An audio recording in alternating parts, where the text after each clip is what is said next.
Assalamualaikum warahmatullahi wabarakatuh. Di video kali ini saya akan bahas tentang kebijakan perdagangan internasional. Nama saya Muhammad Ali Maskuri dari kelas manajemen semester 7. Apa itu kebijakan perdagangan internasional? Kebijakan perdagangan internasional adalah kebijakan atau strategi tertentu yang ditetapkan suatu negara untuk mengatur pelaksanaan perdagangan internasional.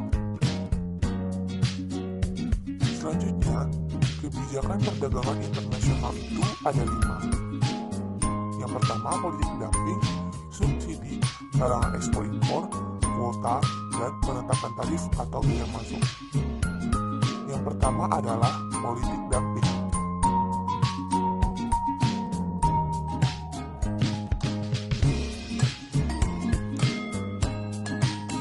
Adapun tipe-tipe politik dumping ada 3, yaitu persistent dumping, predatory dumping, dan sporadic dumping. Di mana penjelasannya adalah sebagai berikut. Persistent dumping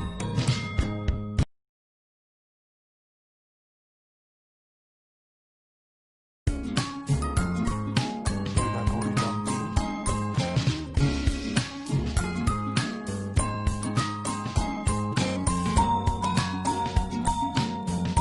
dan sporadic dumping.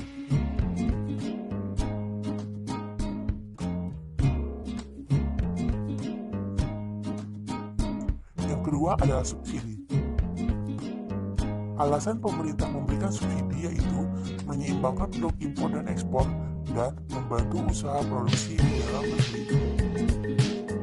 Subsidi dapat berupa mesin, peralatan, tenaga ahli, keringanan pajak, dan fasilitasi kredit.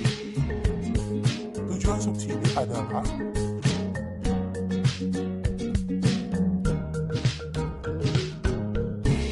sedangkan manfaat subsidi adalah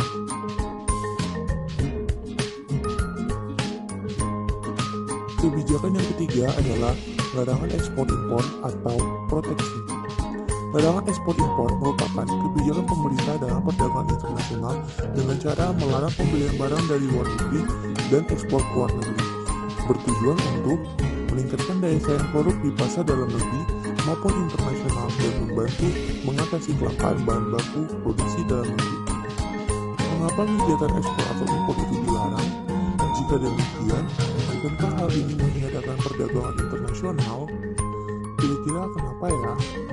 Ternyata, dalam perdagangan internasional dikenal prinsip-prinsip perdagangan bebas, sehingga ada beberapa kalangan yang berpendapat bahwa kebijakan proteksi ekspor impor justru akan merugikan negara eksportir dan importir. Kebijakan selanjutnya adalah kuota. Kuota adalah suatu kebijakan untuk membatasi jumlah maksimal barang yang dapat diimpor.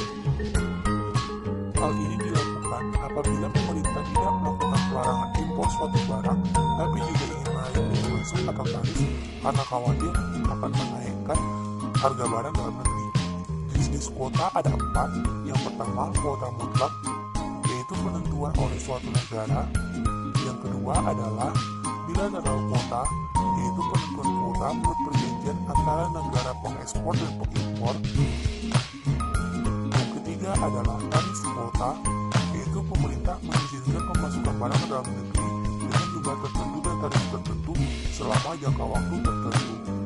Dan yang terakhir adalah mixing kuota, yaitu campuran dari ketiga macam kuota yang disebutkan tadi sebelumnya. Yang terakhir adalah penetapan tarif atau biaya masuk.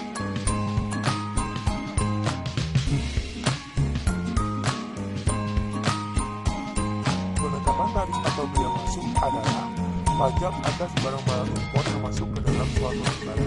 Setiap barang yang masuk ke pasar akan dikenai pajak biaya masuk. Tujuannya adalah sebagai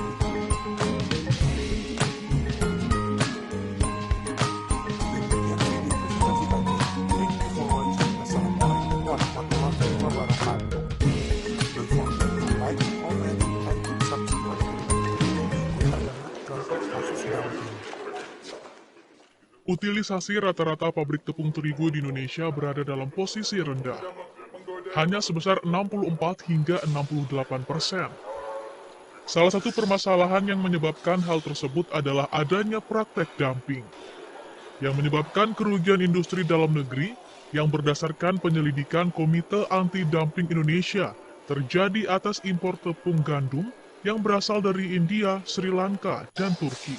Hal itu terungkap dalam kunjungan kerja Menteri Perindustrian Saleh Husin ke sejumlah pabrik produsen pangan olahan yang berlokasi di Cilegon, Banten pada 21 Juli. Pihaknya berharap segera dilakukan implementasi pengenaan bea masuk anti-dumping atas impor barang tepung gandum, agar industri nasional memiliki daya saing, baik di pasar nasional maupun internasional. Jangan terlalu kita tergantung dengan salah satu negara aja. Sumber bahan baku kan bisa dapat dari beberapa negara yang lain, misalnya dari China, yang lain, sehingga kita bisa mempunyai daya saing yang kuat dengan harga yang lebih kompetitif. Menteri Saleh berjanji akan secara intensif berkoordinasi dengan Kementerian Keuangan. Dia berharap industri olahan pangan yang menggunakan tepung terigu berpeluang semakin banyak menyerap produk lokal. Dari kota Cilegon, Banten, Susmiatun Hayati, Kantor Berita Antara mewartakan. Introducing Bautun.